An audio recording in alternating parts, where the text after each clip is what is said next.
Boa noite, pessoal. Hoje vamos continuar com o curso de eletrotécnica e nós já vimos nas aulas passadas a respeito de circuitos de corrente alternada. Eu mostrei a vocês como é que a gente obtém, como é que a gente transforma as grandezas de circuito, né? Senoidais para fasores, como é que a gente analisa um circuito que tem resistor, capacitor e indutor no regime de corrente alternada.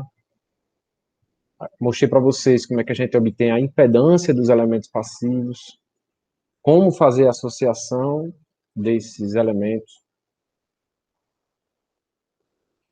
Mostrei também, né, como quando a gente tem que fazer a simplificação de um circuito de regime de corrente alternada e você não consegue simplificar por série paralelo, é necessário que você obtenha um delta ou um estrela, faça a transformação e assim você consegue fazer a simplificação do circuito.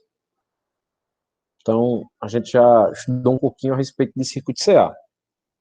Nessa aula de hoje, a gente vai começar a ver a respeito de potência elétrica em circuitos de corrente alternada.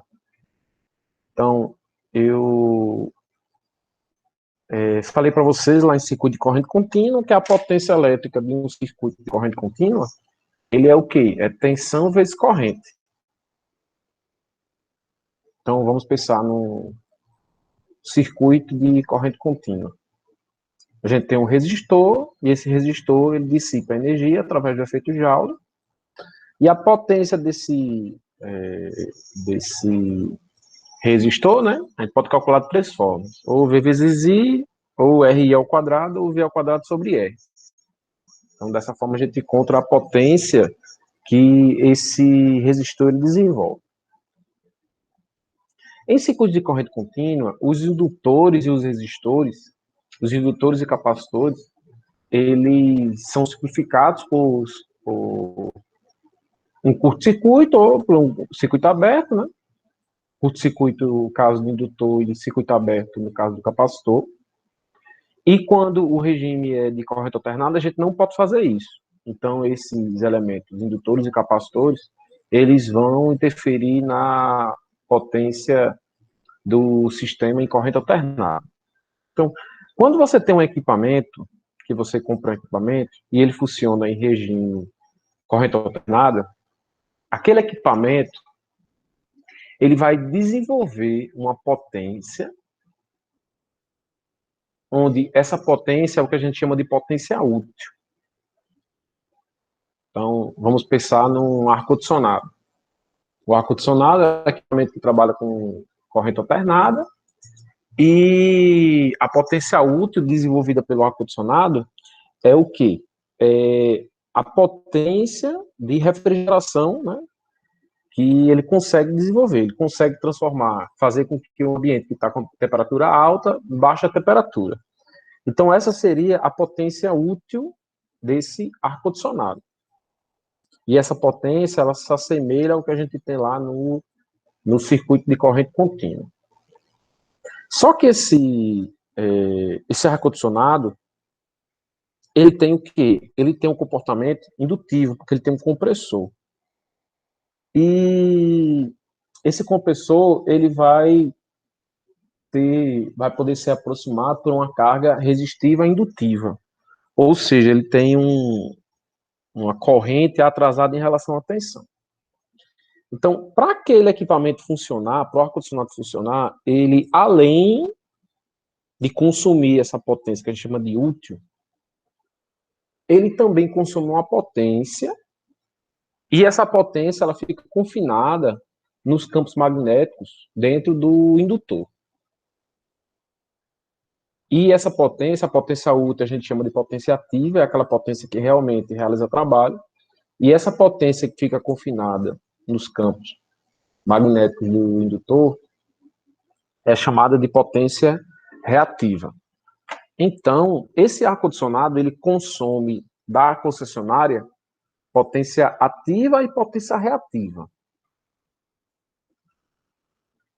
Só que quando você vai pagar a conta, você não paga pelo reativo, você paga pelo ativo, a energia ativa. Por quê? Porque lá na conta de energia de vocês, você tem, vocês pagam a energia em quilowatt-hora, e esse quilowatt é a unidade de potência ativa. Aí vocês podem perguntar, Tiago, mas o reativo não está sendo fornecido pela concessionária, ela não vai cobrar isso de você? Como é que funciona? Para consumidores residenciais, né, alimentados no estímulo monofásico, você não tem essa preocupação de a quantidade de reativo que você consome. Agora, consumidores comerciais e residenciais e comerciais industriais, né, alimentados no regime trifásico, existe uma preocupação em relação a reativos, porque a concessionária ela cobra você uma multa se você estiver consumindo um excesso de reativos. Por quê? Porque para a concessionária é ruim você consumir reativo, porque a concessionária que tem que fornecer o reativo para você, né, para o consumidor. E esse aumento de reativo é ruim para a concessionária, por quê? Porque ela não cobra na tua conta, que ela cobra em quilowatt-hora, potência energia ativa, mas essa energia reativa, ela faz com que, essa potência reativa faz com que a corrente lá na linha de distribuição, ela aumente, e isso faz com que haja uma elevação de perdas. Então, o que é que a concessionária faz? Por que perdas? Porque a, essa energia, essa potência reativa faz com que a corrente aumente, a corrente que a concessionária fornece para o consumidor, e isso vai fazer com que você tenha uma elevação de perdas, né? Porque a linha de distribuição ela é um resistor, e quando a corrente passar, a gente viu que a potência desenvolvida no resistor é R ao quadrado. Então, se a corrente tiver uma amplitude maior, então isso, a potência dissipada, né, as perdas elétricas, o cabeamento vai ser maior. Então, o que a concessionária faz? Ela multa você se você tiver um consumo elevado de potência reativa. E a gente vai o quê? Definir, né, essa relação de potência ativa e potência reativa. A gente vai utilizar um conceito chamado de fator de potência. Né? E eu vou mostrar a vocês que a concessionária ela exige que você tenha um fator de potência que seja acima de 0,92. Né? Abaixo disso, você pagaria multa. Essas duas potências, ativa e reativa, quando a gente pensa no diagrama fasorial, elas são defasadas de 90 graus em relação a outra, e ela forma o que nós chamamos de potência aparente, potência complexa. Onde essa potência complexa ela vai ter parte real e parte imaginária. A parte real vai ser a potência ativa e a parte imaginária vai ser a parte reativa. Vejam, pessoal, que aqui eu estou tentando fazer uma contextualização, e isso tudo que eu falei, eu vou mostrar no slide, passo a passo, a gente vai ver bem devagarzinho, vai ver alguns exemplos, mas eu tento abrir um pouquinho a cabeça de vocês para que vocês entendam a funcionalidade do que eu vou ensinar.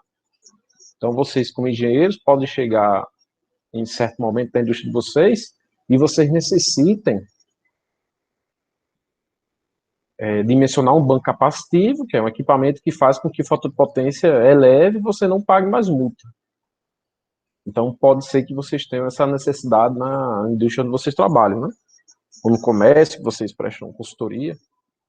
Então, existe essa necessidade. Então, deixa eu colocar aqui a apresentação.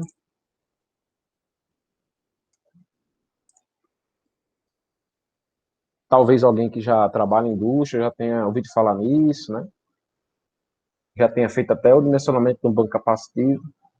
Então, a aula de hoje, né, da próxima semana, ela vai se destinar para a gente aprender um pouquinho sobre potência, inicialmente, em regime alternado, e depois a gente vai ver a questão de correção do fator de potência.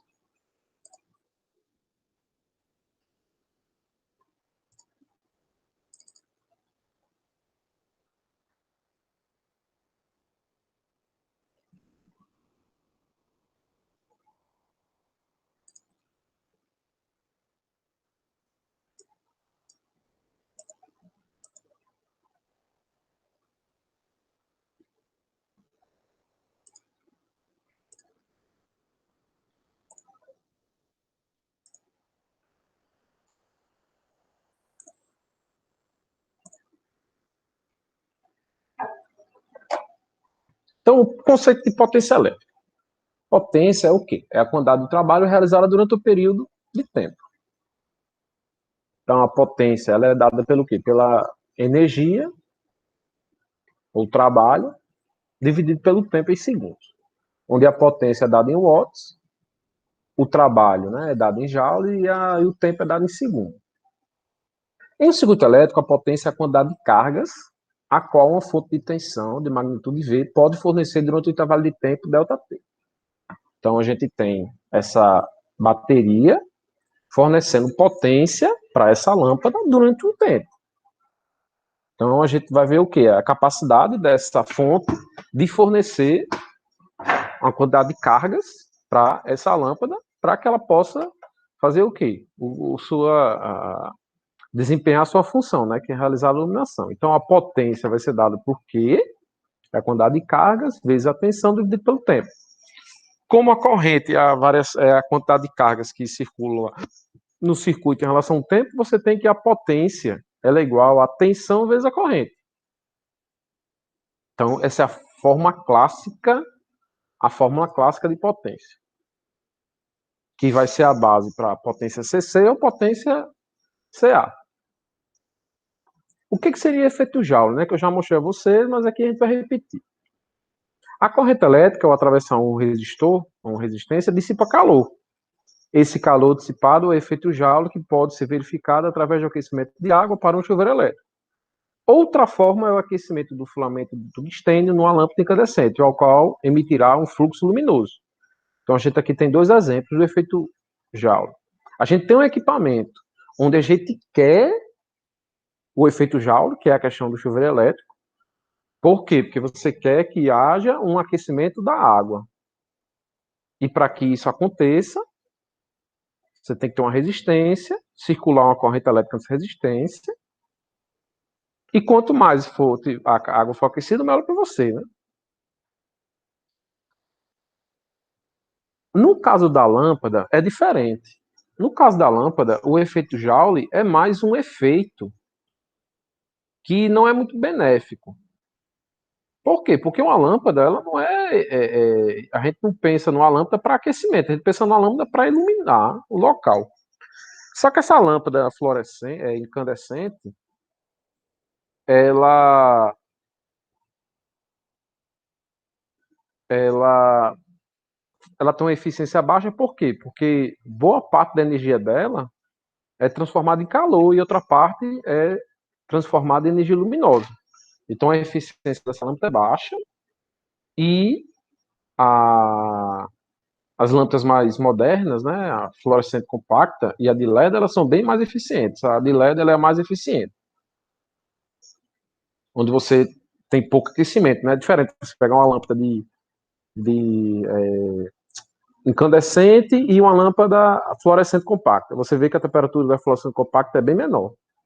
Se você comparar com a de LED, você percebe que a temperatura de LED é menor do que a da compacta. Por quê? Porque a eficiência dela é maior. Né? Esse aquecimento ele não é um efeito benéfico, né, para a iluminação. A lâmpada incandescente ela é usada muitas vezes, né? Lembro que eu trabalhava numa farmácia do meu tio, a gente usava a lâmpada incandescente para manter as folhas da Xerox quentes, né? Para quando a gente botar lá a folha na máquina da Xerox, você não tinha aquele problema de uma folha ficar colando na outra. Existem outras aplicações de lâmpada incandescente, né? Mas é mais pela questão de aquecimento.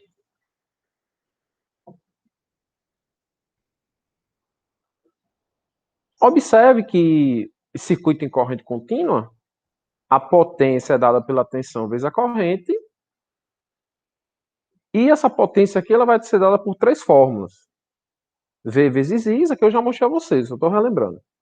V ao quadrado sobre R e RI ao quadrado. Então essas são as três formas de a gente obter a potência em um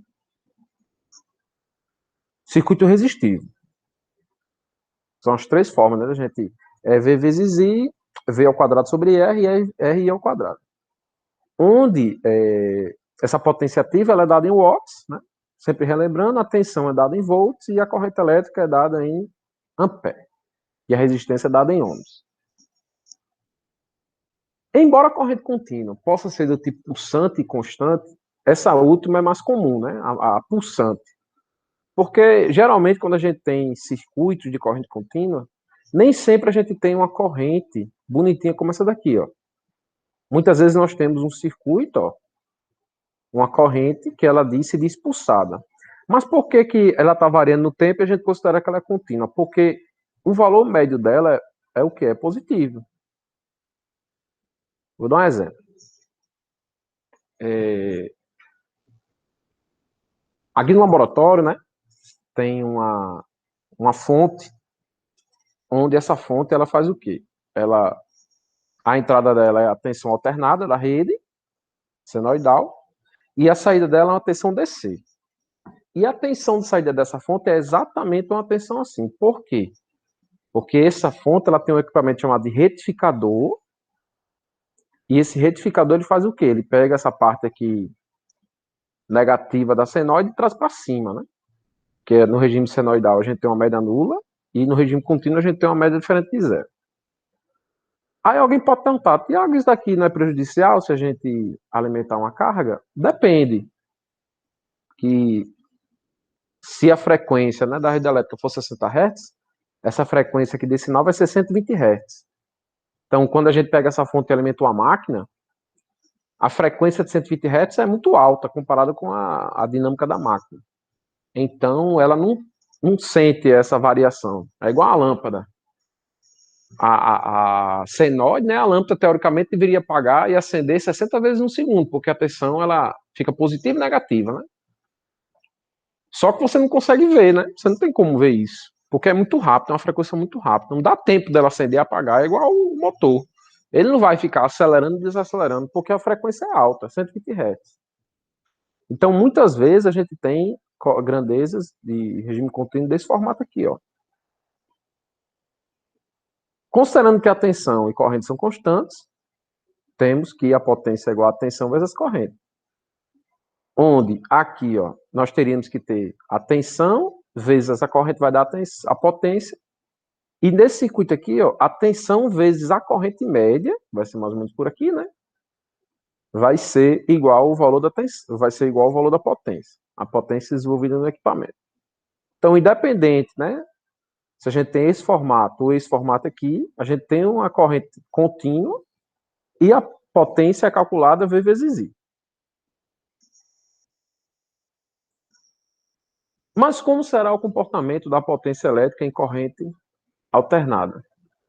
Isso que já comecei a aula, né, falando sobre isso. Agora a gente vou mostrar a vocês como é que fica a potência elétrica em um circuito de regime alternado. Agora, a gente vai ter o quê?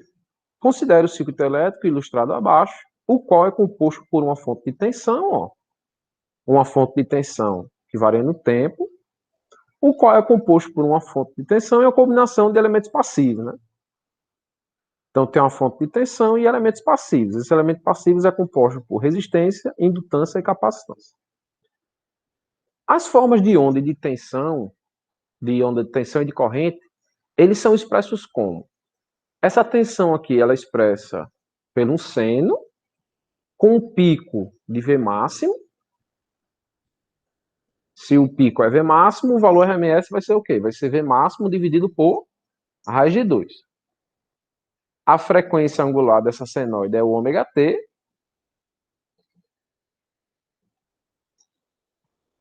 E esse θV é a fase da tensão. Geralmente a gente considera que essa fase da tensão é nula, né? Como alguns circuitos que eu fiz a vocês na aula passada. Mas aqui está como está genérico, né? A gente está considerando um ângulo θV. A corrente elétrica, ela também possui um valor máximo, seno do ômega T, porque é a mesma frequência, mais θI, que é a fase da corrente. Eu mostrei a vocês na aula passada o quê? Se esse circuito aqui for puramente resistivo, a fase da tensão e da corrente é igual. Se o circuito for puramente indutivo, a corrente está atrasada de 90 graus em relação à tensão. Se o circuito for puramente capacitivo, a corrente estará adiantada de 90 graus em relação à tensão. Se por um acaso o circuito for resistivo, indutivo, essa corrente aqui ela vai estar atrasada em relação à tensão. Aí atrasada de quanto? Se for muito mais resistivo do que indutivo, esse atraso vai estar mais próximo de zero. Se for muito mais indutivo do que resistivo, esse atraso vai ser mais próximo de 90. Aí como é que a gente vê se é mais resistivo ou indutivo? A gente compara a resistência com a reatância indutiva. Se a resistência for maior do que a reatância indutiva, então esse atraso vai ser mais próximo de zero. Se a reatância for maior do que a resistência, esse atraso vai ser mais próximo de 90. Vai ser entre 45 e 90. Se por um acaso a reatância for igual à resistência, a gente vai ter um atraso de 45 graus. E quando o circuito é RC, resistivo, capacitivo, você tem o quê? Tem uma corrente adiantada da tensão de entre 0 e 90 graus. Se o circuito for mais resistivo, esse adiantamento vai ser mais próximo de zero, vai ser entre 0 e 45. Se ele for mais capacitivo, vai ser entre 45 e 90.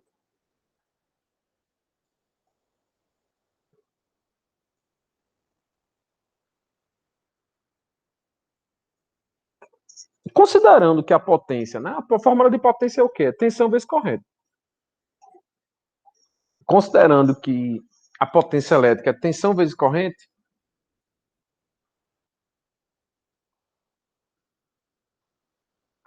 nós temos que a potência vai ser o quê? Ó? Quando a gente substitui aqui as equações, V máximo e máximo, seno do ômega t teta V, seno do ômega t mais teta I. Aí a gente vai ter uma multiplicação de senos. O que é interessante? É que uma coisa que eu falei a vocês, não lembro qual foi a aula, mas eu disse o quê?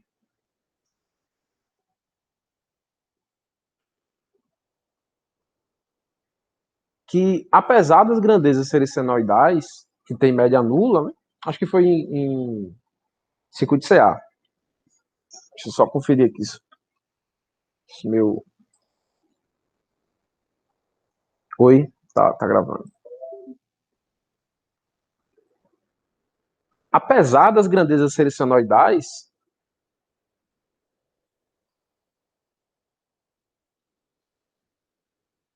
apesar das grandezas serem senoidais,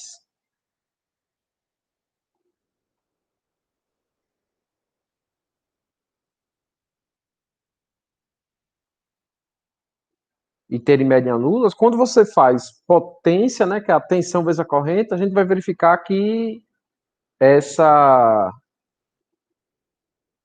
essa é, essa média ela é diferente de zero. Isso a gente vai ter o desenvolvimento de potência.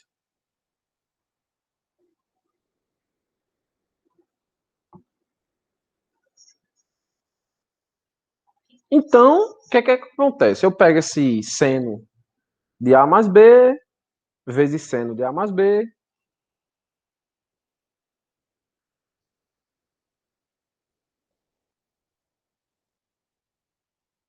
Utilizando a identidade trigonométrica, a gente vai perceber o que? Na verdade é A mais B seno de A mais C, né? Que é diferente. Seria seno de A vezes seno de B. Então, utilizando as identidades trigonométricas, a gente tem o quê?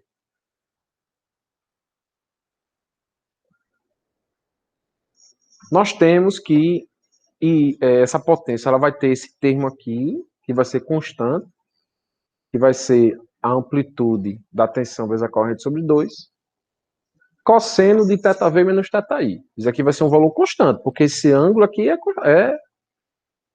esse ângulo aqui é fixo, né? Se o circuito for puramente resistível, a gente sabe que isso aqui vai ser zero. Se o circuito for puramente indutivo, vai ficar 0 menos 90. Então vai ficar 90. Aqui vai ficar 90. E se for puramente capacitivo, isso aqui vai ficar menos 90. Isso aqui vai dar uma constante. Menos essa parcela que é cossenoidal com o dobro da frequência. Então, a gente tem tensão em corrente senoidal e aqui tem essa parcela da potência que é cossenoidal, com o dobro da frequência. A partir da equação que eu estou apresentando a vocês, constata-se a presença de o quê? Um termo constante, que é esse termo aqui, ó. E esse segundo termo que tem o dobro cossenoidal e ele tem o dobro da frequência da fundamental. A frequência lá da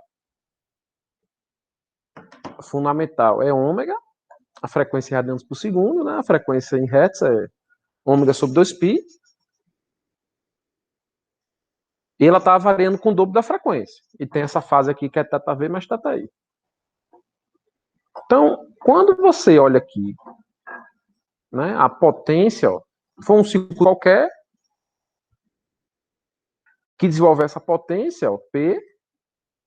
Essa potência P aqui, ela tem o dobro da frequência da fundamental. Então, se a frequência da fundamental for 60, a frequência da tensão decorrente for 60, a frequência aqui dessa potência instantânea é 120 Hz, né, o dobro da frequência. Tem uma fase de θV mais θI, e essa potência ela tem duas partes. Essa primeira parte aqui, que é uma constante, ó.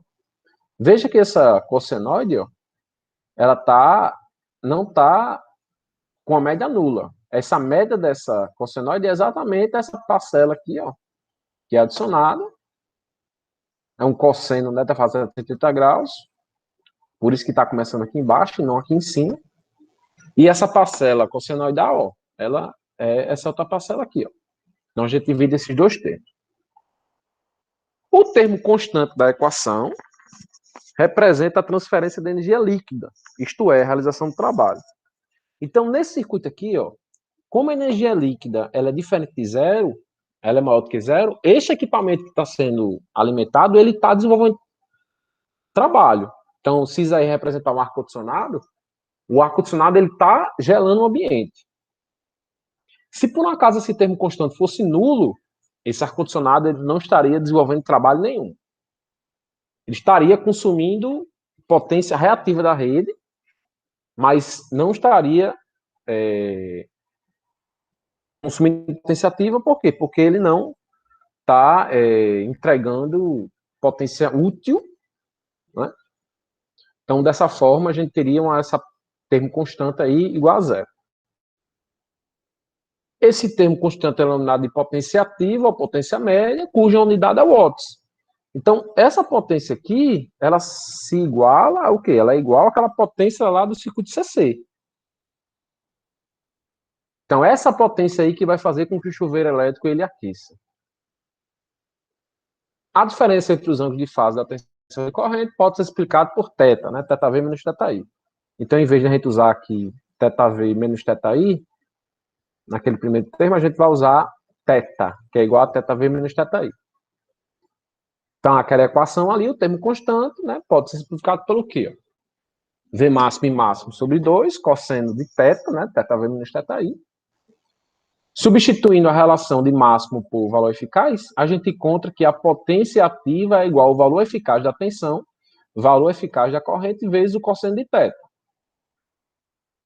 Se o circuito for puramente resistivo, esse θ aqui vai ser o quê? Vai ser zero, porque não existe diferença de fase entre corrente e tensão. Então, a potência ativa vai ser igual a V eficaz vezes E eficaz.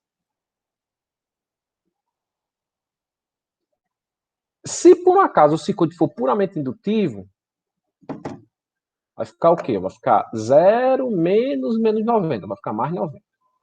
Cosseno de 90 é zero.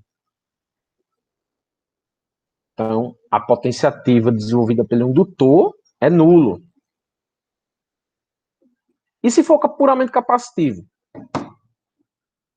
0 mais 90 vai ser 90, vai ser menos 90, 0 menos 90, Cosseno de menos 90 é zero. Então, a potência ativa ela vai ser nula. Então, eu já digo a vocês o quê? Em um circuito puramente indutivo e puramente capacitivo, não é consumido potência ativa. Aí alguém pode perguntar, professor, mas eu tenho um banco capacitivo lá na indústria que eu trabalho e a gente verifica que ele consome potência ativa. É porque aqui a gente considera o capacitor ele como elemento ideal. Mas na prática, o capacitor ele consome ativo, porque tem o quê? Ele tem uma resistência interna, ele não é só um capacitor, ele tem uma resistência interna. Devido às placas lá do capacitor, devido às junções, às conexões. É igual ao indutor. O indutor também, na teoria, né, o indutor ideal, ele não consome, ele não consome,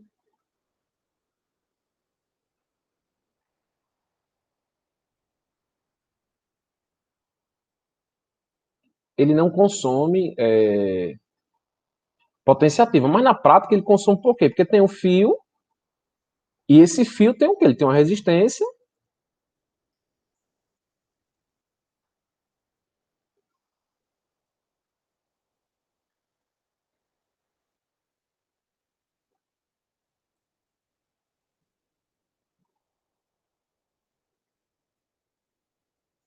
e quando a corrente elétrica passar por essa resistência,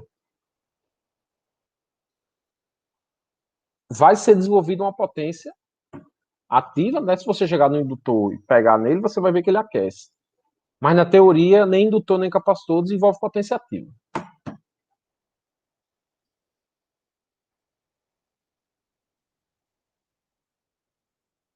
Então, só já adiantei um pouquinho.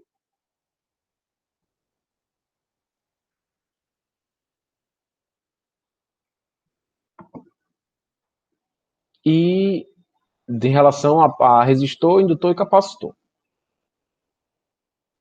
Então, reescrevendo a equação, ó, substituindo o valor máximo substituindo o valor máximo aqui por valor eficaz, fica cosseno de, substituindo θ vezes θi por θ. E essa segunda parte aqui, ó, ela pode ser simplificada por essa parte aqui, ó. Isso aqui é utilizando aquelas tabelas trigonométricas. Aqui seria, tem que dizer, né, cosseno de A mais B. Aí aqui a gente consegue desenvolver, ó. Então, esse termo aqui ele pode ser desenvolvido nesse segundo termo aqui. A forma da equação mostrada acima representa uma forma melhor de analisar circuitos, resistor, indutivos, capacitivos e resistivos. Aí eu vou mostrar matematicamente tudo isso que eu falei para vocês. Em um circuito puramente resistivo, a tensão e corrente estão em fase, né? Como a gente tem essa vermelha e essa verde. Assim, o ângulo de defasagem entre elas é igual a zero. Você não tem defasagem entre corrente e tensão. Então, aquela equação ali, ó, essa equação aqui, ela vai poder ser o quê? Esse primeiro termo aqui, cosseno de zero, é 1. Aqui a gente vai ter 1 vezes cosseno de 2 ômega t. E esse terceiro termo aqui ele vai ser zero, porque seno de zero é zero. Então a gente vai ter esse termo constante e essa outra parcela aqui, ó, que tem uma cossenoide com o dobro da frequência, nada fundamental. Então vejo aqui que eu tenho tensão e corrente em uma fase com a outra, eu tenho uma potência ativa e a média da potência ativa, ó, a média dessa potência é exatamente esse risquinho aqui que vai ser a potência ativa, ó. Vejam que nesse caso aqui, a potência média vai ser exatamente o quê? A potência média vai ser esse pico aqui dividido por 2. Por quê? Porque o resistor só desenvolve potência ativa. Então, quando a gente vê aqui a potência elétrica instantânea, ela está só acima do eixo, né? Então, quer dizer que esse equipamento não consome potência reativa, apenas potência ativa, porque é apenas um resistor. Se essa cossenoide aqui tivesse um pouquinho para baixo, aí a gente teria reativo. Então, veja aqui que a gente tem o quê? Tem essa parcela, ó. Então, quais são as conclusões que a gente tira? A potência vai ser igual a V eficaz e eficaz menos V eficaz e eficaz cosseno de 2 ômega t. Porque o cosseno de 90 foi substituído por 1 e o seno de 90 foi substituído por 0. Quais são as conclusões que a gente tira? Tensão em corrente em fase. Observa-se que a tensão instantânea apresenta sempre valores positivos, ó. Isso que eu estou dizendo, ó. Isso significa que toda a potência entregue pela fonte é transformada em trabalho. A gente não tem essa potência aqui no lado negativo. Então, quer dizer que a gente não tem potência reativa. Porque a gente tem um resistor, né? Esse resistor está consumindo apenas potência ativa.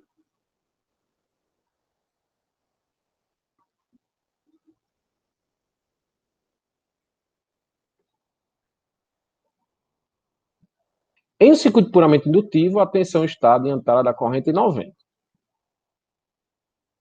Assim, o ângulo da defasagem vai ser o quê?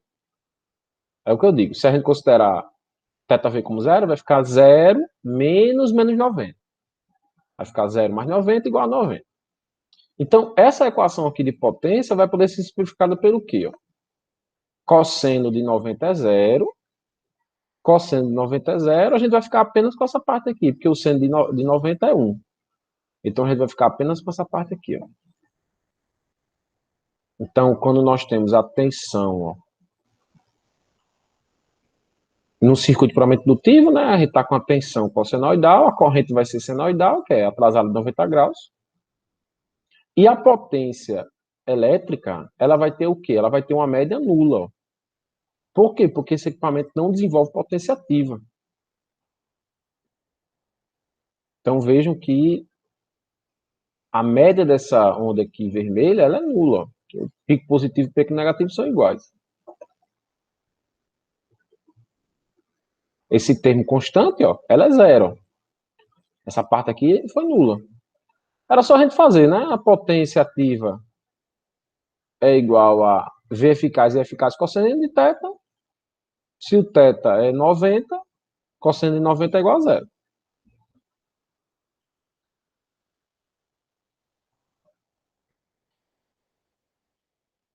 Conclusões. Não há termo constante na equação.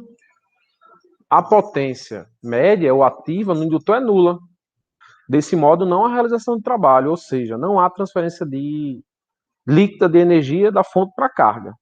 Você tem apenas o fornecimento de potência reativa, que é necessário. O indutor ele não tem o que fazer, ele vai consumir essa potência reativa. Há uma potência trafegando pela rede. A fonte entrega potência para a carga, no semiciclo positivo, e a carga devolve no semiciclo negativo. Mas a potência média líquida é zero. A rede elétrica fornece, depois o acabamento vai e fornece de volta. A média é nula. Essa potência que vai e volta pela rede e não realiza trabalho também deve ser contabilizada, porque a concessionária está tendo que entregar essa potência lá para o consumidor.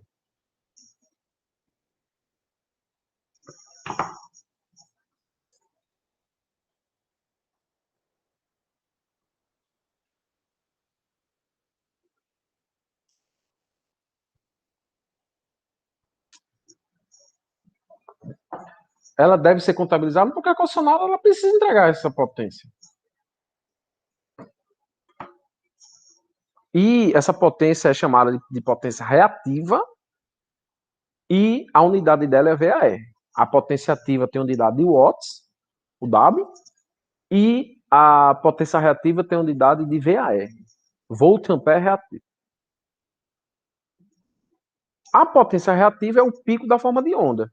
Vai ser esse pico de onda aqui, ó. A potência reativa vai ser exatamente esse pico, ó, que vai ser V eficaz e eficaz seno de θ.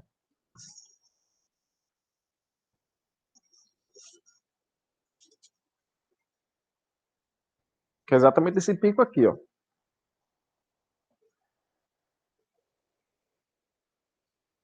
Outras formas de calcular a potência reativa associada ao indutor, né? A gente tem algumas formas também de calcular essa potência. A potência reativa no indutor vai ser tensão eficaz, corrente eficaz vezes o seno do ângulo, que é θv menos θi. Esse seno do ângulo aqui vai ser o quê? Se for um indutor, né? Esse seno de θ aqui vai ser igual a... O θ vai ser 90, vai ser 1, né? A energia também vai poder ser calculada, né? Usando aquelas mesmas equações que a gente tinha. Tensão vezes corrente, aqui, ó. Tensão ao quadrado sobre... Antes era resistência, agora vai ser reatância indutiva. Então, se eu tiver essa tensão eficaz e elevar ao quadrado e dividir pela reatância, eu encontro a potência reativa consumida por esse indutor.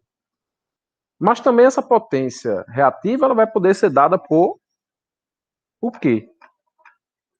Ela vai poder ser dada por XL vezes I eficaz ao quadrado. Né? A reatância vezes a corrente eficaz ao quadrado. Onde esse V eficaz aqui é o valor eficaz, esse VF, VEF, VLF é a tensão eficaz no indutor.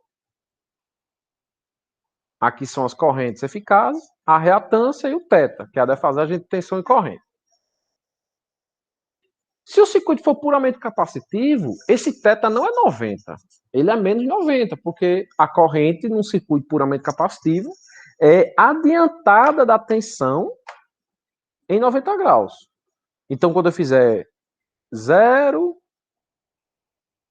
menos 90, vai ficar, desculpe, 0 menos 90 vai ficar menos 90. Então, a gente vai pegar aquela expressão da potência e vai desenvolver ela, né? Usando θ igual a 90. Esse primeiro termo é nulo. Esse segundo termo aqui também vai ser nulo. E a gente vai ficar com apenas menos V eficaz vezes E eficaz seno de 2 ômega t. Vejam que é um seno aqui invertido, né? Aqui realmente é um seno, ó, começando em zero, pico positivo. Quando o circuito é primeiro capacitivo, essa potência instantânea ela fica menos seno. Por isso que ela está com pico negativo primeiro, né? Que dá um defasamento de 180 graus. Quando você multiplica a onda por menos 1, seno por menos 1. Então, vejam que o valor médio aqui dessa potência instantânea ela é nula. A tensão é cossenoidal, não, desculpe. A tensão é essa azul, ó, e a corrente está adiantada de 90 graus em relação à tensão. Está acontecendo antes. A potência média ela é nula, ó, que é esse termo constante aqui, ó. Aquele segundo termo vai ficar só essa parte aqui, ó, menos IF, VF, sendo de 2 ômega t. Então, como não há média positiva, né, a sua potência ativa ela é nula. Então, o capacitor ele não desenvolve trabalho. Isso é uma teoria, pessoal. Na prática, se você pegar um capacitor que está alimentando o circuito, ele fica quente. Por quê? Porque ele tem resistências internas. Não é que alguém vai e bota resistência, mas os elementos que são usados para construir fazem com que você tenha uma resistência em série com essa capacitância, né? O capacitor seria o elemento ideal. Aí o capacitor real seria uma resistência em série com o capacitor. Além disso, tem uma resistência em paralelo, mas vamos pensar apenas na série. Então, esse capacitor ele vai aquecer, vai consumir potência ativa. Então, há uma potência trafegando pela rede. Por quê? Porque você tem, ó, aqui, ó, o capacitor entregando energia para a rede e aqui a rede entregando para o capacitor. Essa potência que vai e volta pela rede não realiza trabalho, né, porque a média é nula, e é chamada de potência reativa. E como é que a gente calcula essa potência reativa? A potência reativa vai ser V eficaz e eficaz seno de θ. A mesma forma que a gente tem lá no... A mesma forma que a gente tem lá no... na potência do indutor.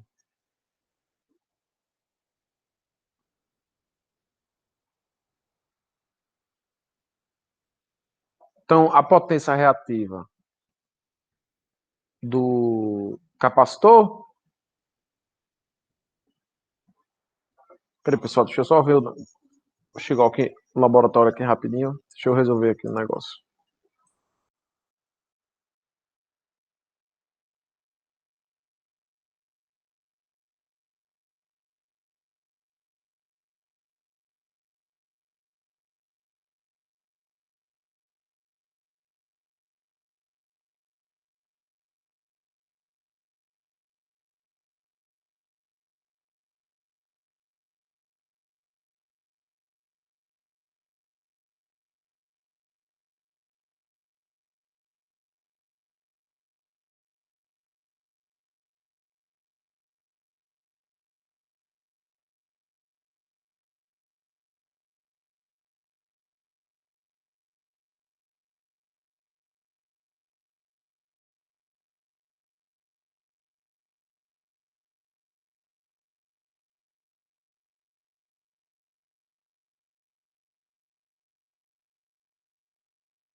Continuar aqui, pessoal.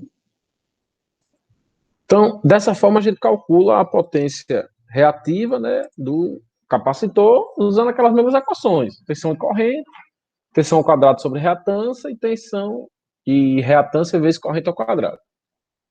Então, dessa forma que a gente calcula a potência reativa do capacitor. E se por acaso a carga for mista, o que é que a gente vai ter? Porque eu disse a vocês, a gente vai ter os circuitos, eles sendo representados por cargas puramente indutivo, resistivo, capacitiva ou misto, né, que é RC e RL. Geralmente, pessoal, as cargas que nós temos nas indústrias, nas residências, elas têm um comportamento indutivo e resistivo. E isso é devido ao quê? Devido aos equipamentos que são usados, motor, compressor, transformador, eles são elementos que têm um comportamento indutivo. Eu vou fazer uma carga RL, onde eu tenho um ângulo de 45 graus, defasado. Isso aí acontece quando? Quando você tem uma impedância que tem essa impedância. Ela tem parte real e parte imaginária iguais. Ou R vai ser igual ao XL. Então a gente vê o que aqui, ó? A gente vê que existe uma potência, ó. Essa potência ela tem a parte aqui negativa, então a gente sabe que vai existir potência reativa, né? Já era esperado. Observe que a potência média será diferente de zero, isto é, a realização do trabalho, e a potência instantânea possui valores no semiciclo negativo. Então, existe potência reativa sendo consumida por essa carga, né? Essa potência ativa vai ser devido à resistência, a potência indutiva, a potência reativa devido ao indutor. Usando lá a equação de potência, o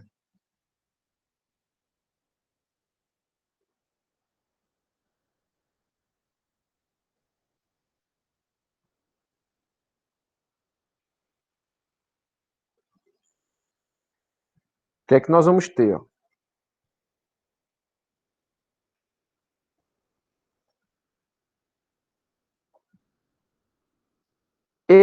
Essa potência aqui vai poder ser V máximo e máximo sobre 2, ou pode ser V eficaz vezes E eficaz cosseno de θ.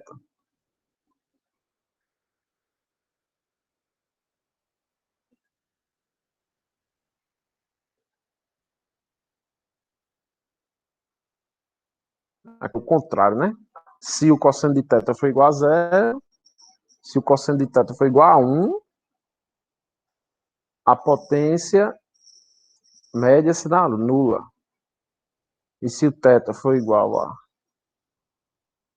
zero, a potência média terá máxima amplitude. Aqui está invertido. Se o cosseno de θ for igual a 1, né, o circuito puramente resistível. A gente for fazer cosseno de 0, vai dar 1. Né?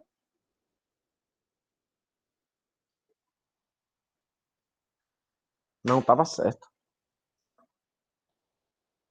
Cosseno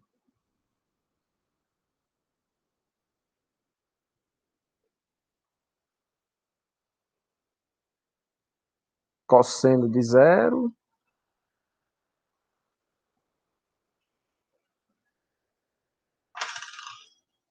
Só ver aqui as equações. Cosseno.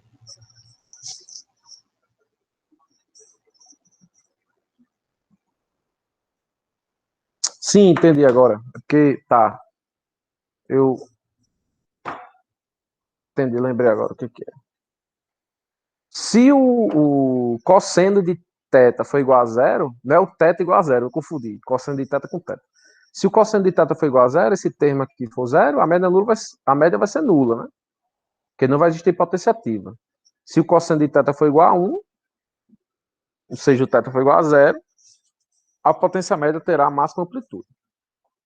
Como a amplitude da potência média depende do termo cosseno, esse termo aqui é o que a gente chama de fator de potência.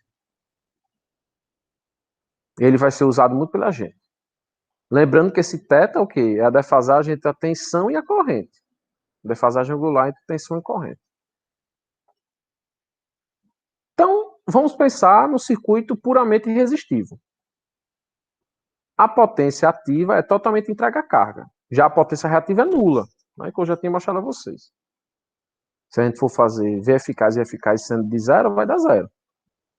Considerando que a tensão é V eficaz θV e a corrente I eficaz θI, quando eu faço aqui, ó, potência ativa, ela vai ser V eficaz e eficaz vezes cosseno de 0, que vai dar 1. E a potência reativa, que é V eficaz e eficaz, vai dar igual a 0. Já no circuito indutivo, o que é que nós vamos ter? Ó? V eficaz, indutivo ou capacitivo, né? Mais ou menos 90 graus. No indutivo vai ser 90, no capacitivo vai ser menos 90. Tensão sendo V eficaz, θV, corrente I eficaz, θI. Então, se o ângulo for 90 para o circuito indutivo, cosseno de 0 90 é 0. Se for menos 90 para capacitivo, isso aqui também dá 0. Já a potência reativa, ó, vai dar mais ou menos I eficaz, V eficaz e eficaz. Isso até está me lembrando uma coisa aqui que eu tenho que ajeitar. O que faz essa expressão aqui ficar... Então, aqui seria mais... E aqui mais. O que faz essa expressão ficar negativa é o seno de menos 90.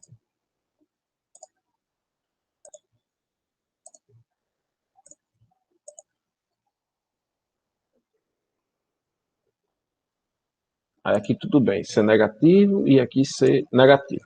Mas aqui não. Aqui vai ficar seno de menos 90, né?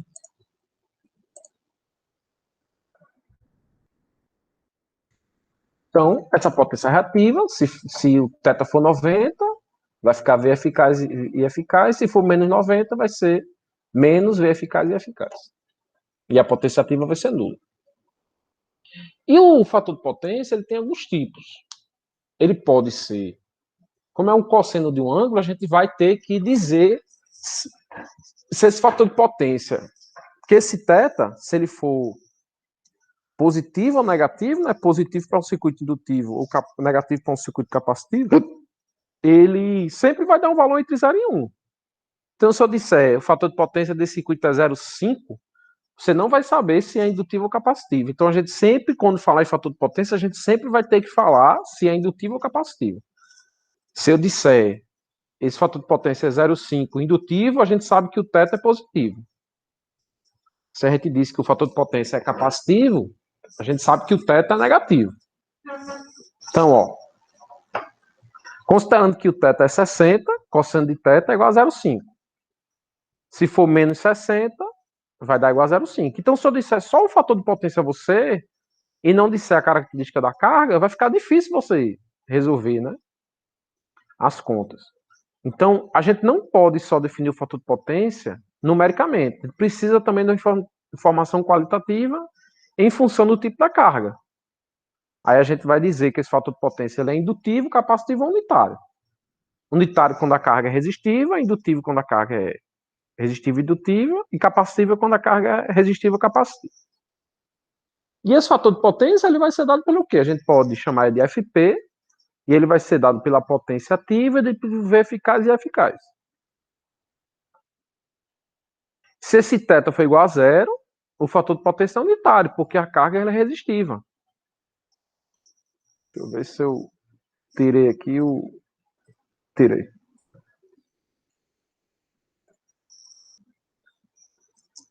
Se o θ for entre 0 e 90, o fator de potência é indutivo. O ângulo é positivo, né? Se for entre menos 90 e 0, esse fator de potência é capacitivo.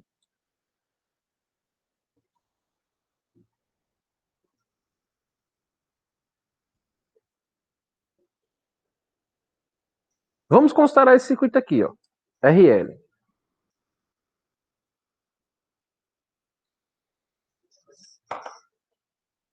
Eu tenho uma tensão e uma corrente, né? Com a fase ΔV e a corrente ΔI. A impedância dessa carga é quem? É R mais JXL, como eu já mostrei a vocês. Ou o módulo dizer que é R ao quadrado mais XL ao quadrado na raiz, com a fase que chama de gama.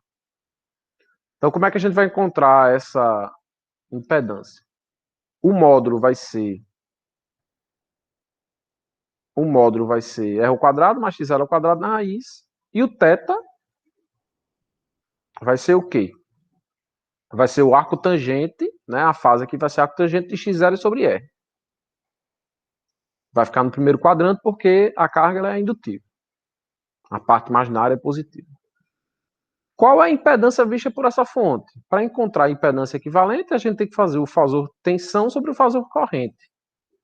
V eficaz ΔV sobre I eficaz ΔI me diz que a impedância é V eficaz e eficaz, fase ΔV menos ΔI, que é igual ao módulo de Z equivalente, fase θ. Essas duas impedâncias são iguais, ó, porque a impedância vista por essa fonte é exatamente o RL. Então, o gama e o θ são iguais. Portanto, conclui-se que o ângulo da impedância é o ângulo do fator de potência. Então, esse θ aqui, ó, que é o gama, já é o ângulo do fator de potência. Então, quando vocês virem que uma carga tem um θ de 45 graus, então você já pode dizer que o fator de potência é o cosseno de 45.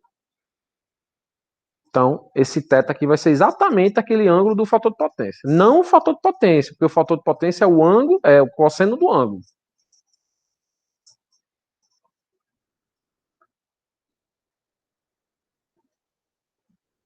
Então, até agora a gente viu o quê? A gente viu que tem dois tipos de potência. A potência útil, térmica, luminosa, motriz, que é dada em watts, ou a potência reativa, que não realiza trabalho, que ele vai ficar indo e voltando da rede elétrica, que é dada em VAR.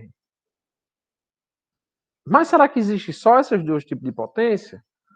Não, porque essas duas potências, pessoal, quando a gente vê vetorialmente, a gente vê que essas potências elas são defasadas de 90 graus. Então, essas duas potências elas vão ser somadas vetorialmente e vão ter como resultado o que a gente chama de potência aparente. Então, vamos ver aquele circuito RL sendo alimentado por uma fonte. Esse circuito aqui, ó, ele tem o quê? Uma impedância, que tem a parte imaginária XL e a parte real igual a R. Essa parte aqui imaginária é igual a XL, mas também é igual ao módulo de Z vezes seno. E aqui, a parte real, o módulo de Z vezes o cosseno.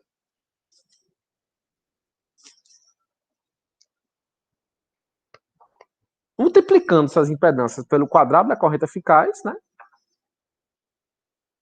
Se eu pegar lá Que potência é R ao quadrado, né?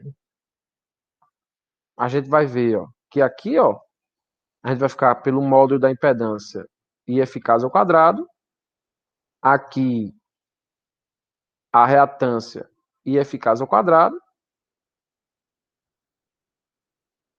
E aqui, o eixo real vai ser R e F ao quadrado. Essa parte aqui vai ser a potência ativa e essa parte aqui vai ser a potência reativa.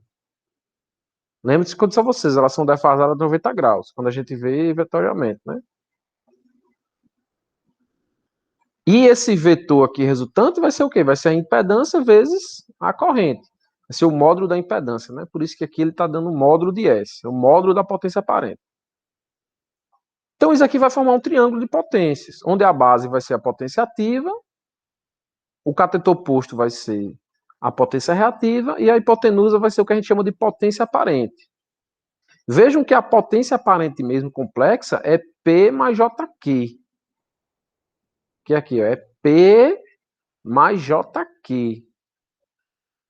Só que se a gente for pensar apenas na amplitude, né? Apenas aqui na amplitude do fasor, vai ser o quê? Vai ser a raiz quadrada de P ao quadrado mais Q ao quadrado, que vai ser exatamente essa hipotenusa. Por isso que aqui está representando por módulo de S.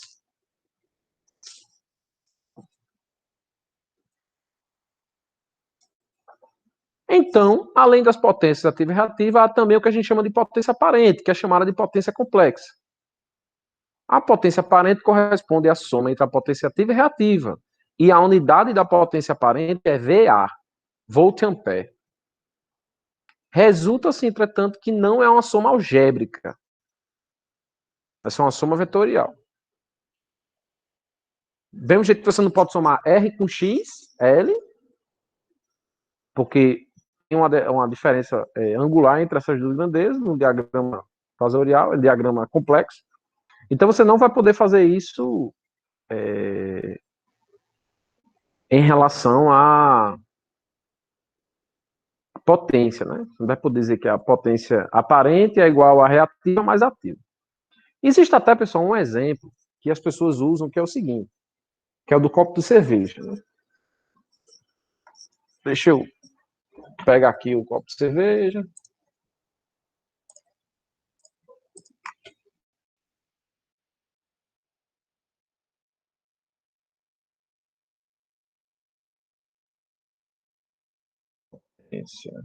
Potência aparente.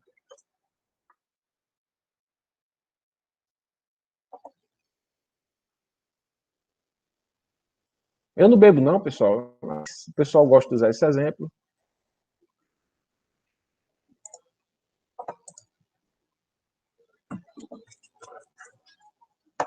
Onde aqui, ó, num copo de cerveja, quando você compra, você tem a potência, você tem o líquido, que é o que realmente você bebe, e a espuma. Então esse líquido aqui, ele seria associado à potência ativa, e essa espuma aqui é a potência reativa. Quando você paga por tudo. Só que você só consegue consumir a potência ativa, né? É só o líquido. Esse exemplo aqui, pessoal, apesar dele ser muito usado, eu não gosto de usar ele por quê? Porque do jeito que está aqui, parece que essa soma é algébrica. Você diz que a potência aparente é o Q mais o P, mas na verdade não é. Essa potência aparente, ela é P mais JQ. Mas assim, esse exemplo é bom por um lado porque ele mostra a questão do feeling, né? Que é a questão que você está pagando pela espuma, mas não tá, essa espuma não está servindo para nada. E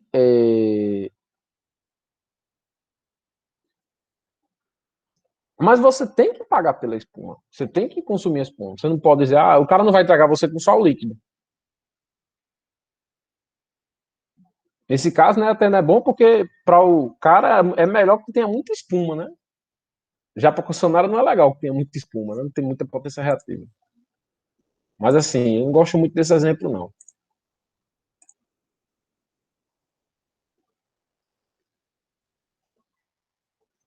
Então, eu tenho aqui um circuito RL, ó.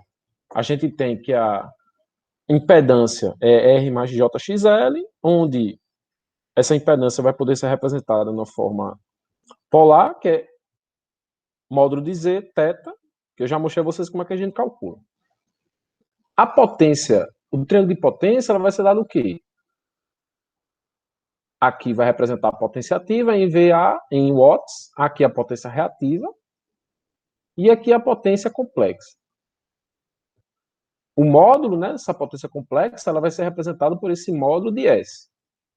Essa potência complexa vai ser P mais JQ, que é o módulo de S fase θ, que é exatamente essa hipotenusa, que é o módulo de S.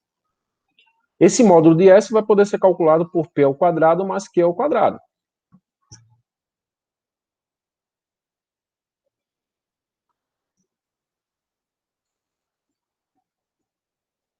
E o ângulo, a defasagem que você vai ter, vai ser dada pelo quê? Tangente menos 1 de Q sobre P. E o interessante é que essa defasagem aqui, ó, esse ângulo é igual a esse, é o mesmo ângulo da carga, é um ângulo θ, é o ângulo do fator de potência.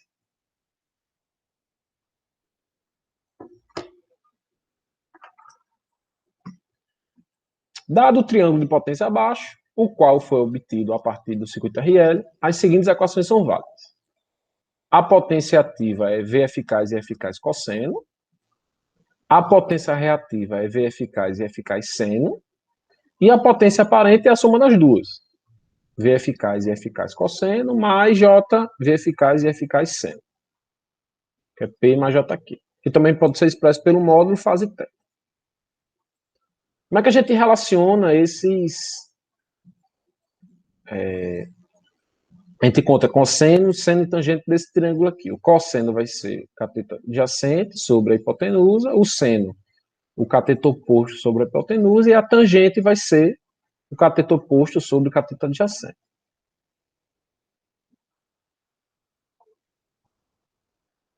Se a gente for usar essas relações, a gente encontra o quê? O cosseno é igual a potência ativa sobre o módulo da potência aparente. Então, o módulo da potência aparente vai ser V eficaz e eficaz.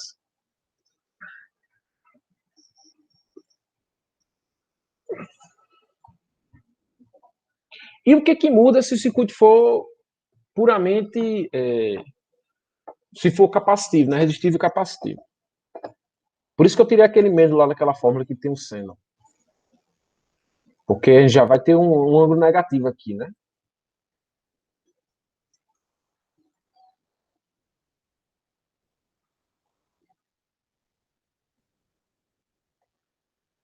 Então vamos lá. A potência ativa vai ser V eficaz e eficaz, cosseno. A potência reativa V eficaz e eficaz, seno. Deixa eu tirar esse negativo aqui, porque o ângulo já é negativo.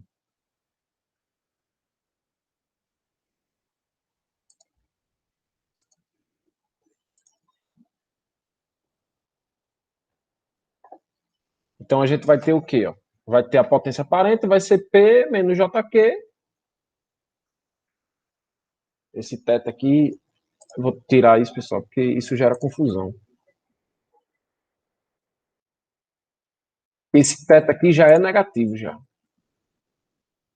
Se você for fazer θ, né, do circuito resistivo capacitivo, ele já é negativo. Aí se botar menos aqui, vai ficar menos com menos, vai ficar positivo.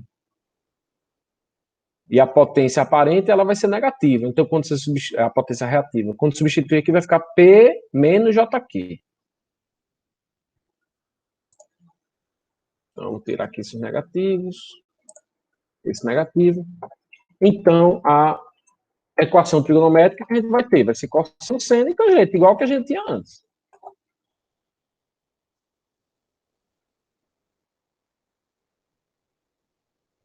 Só que quando a gente for substituir aqui o Q vai ser negativo. Então, esse ângulo vai dar negativo. Então, por isso que eu não preciso botar negativo nas fórmulas, porque o θ já é negativo. Então, para um circuito RL ou RC, nós temos o quê? Ó? Aqui o triângulo de potências, parte real e parte imaginária, e aqui a potência aparente. Só que o triângulo vai ficar para cima, né, que vai ficar no primeiro quadrante, se o caso for RL, se for RC, ele vai ficar para baixo. Mas nesses dois casos, a potência complexa vai ser P mais JQ ou o fasor V vezes o fasor I conjugado. O que seria o fasor I conjugado? Se, por um acaso, o seu V, seu I tem uma fase de menos 30, o I conjugado tem uma fase de mais 30. É só você inverter o sinal da fase. Isso nos exemplos eu mostro direitinho. Então, a potência aparente vai ser dada pela P mais JQ ou fasor tensão vezes fasor corrente conjugado. E como seria, pessoal, um circuito se fosse RLC?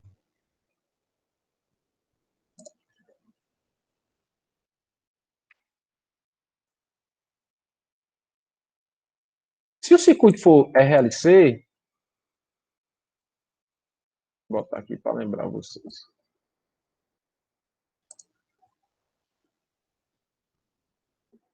Menor do que zero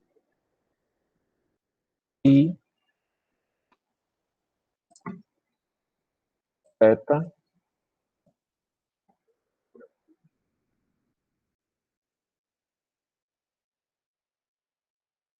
menor do que zero. Os dois são menores do que zero, né? Porque o circuito é capacitivo.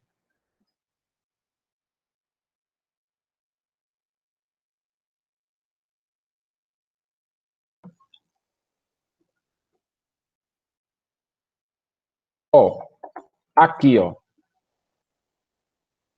Se o circuito for resistivo indutivo, a gente vai ter um triângulo aqui com essa parte positiva, no primeiro quadrante. Se for resistivo capacitivo, ele vai estar aqui no terceiro quadrante. Isso, pessoal, se o circuito for RLC, quando a gente for juntar o indutor e capacitor, isso vai dar uma reatância só, né? Aí, se o resultante for indutivo, a gente vai ter a potência nesse primeiro quadrante. Se for capacitivo, está nesse quarto quadrante. Então, a potência ó, vai ser P, se for indutivo, vai ser P mais J que L. Se for o resultante capacitivo, vai ser P mais J que C. Onde esse QL positivo é reativo indutivo, se o QC for negativo, ele vai ser o quê? Vai ser